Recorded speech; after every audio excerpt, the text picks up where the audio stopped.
Instant good vibes ang atid online ang hindi inaasang collab ng isang batang lalaki at truck driver sa Alabat, Quezon.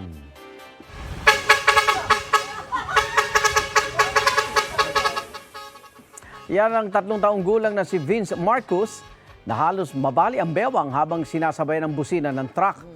Kwento ni Tatay Mark, tinawag niya ang anak ng malamang dadaan ng truck na minamaneho ng kanyang katrabaho. Sinenyasan niya ang driver na bumusina at ayun na nga, hindi na nagpaawat ang kanyang anak sa pag-indak.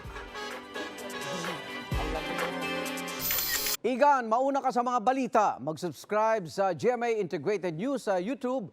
Sa mga kapuso abroad, subaybayan nyo kami sa GMA Pinoy TV at sa www.gmanews.tv.